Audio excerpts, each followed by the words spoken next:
можуть з'явитися на території України. Про це, зокрема, повідомив і президент Франції Еммануель Макрон. Він відзначив, що в разі, якщо Росія прорве український фронт, від нашої країни буде відповідний запит, то Франція дійсно надала би свою безумовну підтримку Україні. І в іншому разі Макрон додав, що це б показало противнику, що останні 2 роки повномасштабної війни – це ті уроки, які Європа і досі не засвоїла. Як я і сказав, я нічого не виключаю, тому що ми маємо справу з тим, хто нічого не виключає. Ми, безсумнівно, проявили надмірну нерішучість, окреслюючи межі нашої реакції тому, у кого вже немає червоних ліній і хто є агресором. В іншому разі ми послаблюємо самі себе, а це і є рамка, у якій ми діяли до цього часу. І насправді багато країн у наступні тижні сказали, що зрозуміли наш підхід, погодилися з нашою позицією і що вона правильна.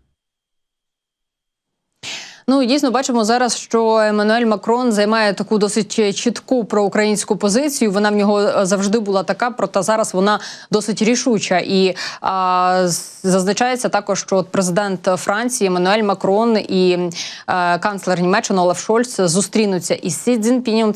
Ця зустріч відбудеться в четвер увечері, тобто за неформальною вечерю, власне, вони обговорюватимуть політику саме Європейського Союзу та Китаю.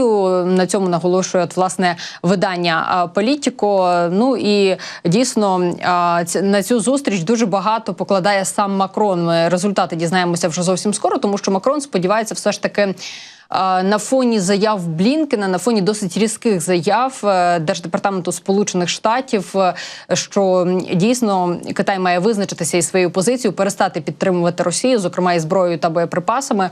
На фоні цих заяв Макрон сподівається домовитися із Китаєм дипломатичним шляхом і дійсно зайняти все ж таки таку проєвропейську позицію, прозахідну.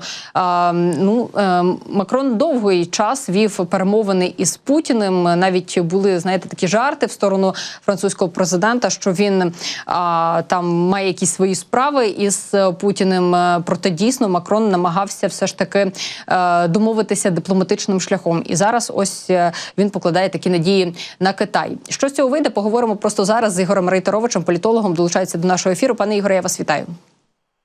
Вітаю. Оці заяви Макрона, те, що зараз західні війська можуть з'явитися на території України, цю ідею нині активно тиражують, зокрема, і російські пропагандисти. На вашу думку, до чого готують таким чином російське населення? От про що ці меседжі? Ну, те, що, до речі, цю заяву тиражують російські пропагандисти, свідчить, що мета Макрона, яку він ставить такими заявами, вона в тому чи іншому форматі реалізується.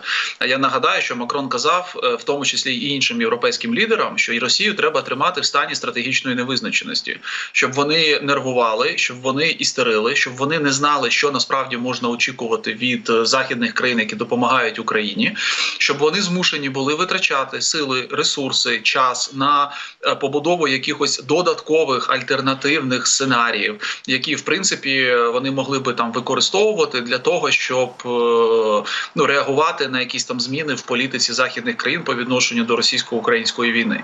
Тому в цьому контексті Макрон досягає того, про що він достатньо активно говорить останнім часом. Якщо це отримує ще певну підтримку з боку інших європейських країн, вони будуть тут частіше робити якісь там подібні заяви, які насправді не обов'язково призведуть до якихось практичних наслідків, але ж суть в чому? В тому, що Росія не знає, що цього не буде. Росія змушена буде кожну таку заяву сприймати як цілком реалістичну і, відповідно, якимось чином змінювати свої плани у відповідності до цих заяв. Тому ця історія, вона потрошку починає працювати, і будемо сподіватися, що і інші європейські країни цю ідею підтримують, тому що вона насправді вимагає небагато поки що зусиль, тут до конкретики ж дуже довгий період часу, але при цьому вона створює серйозні проблеми Російській Федерації.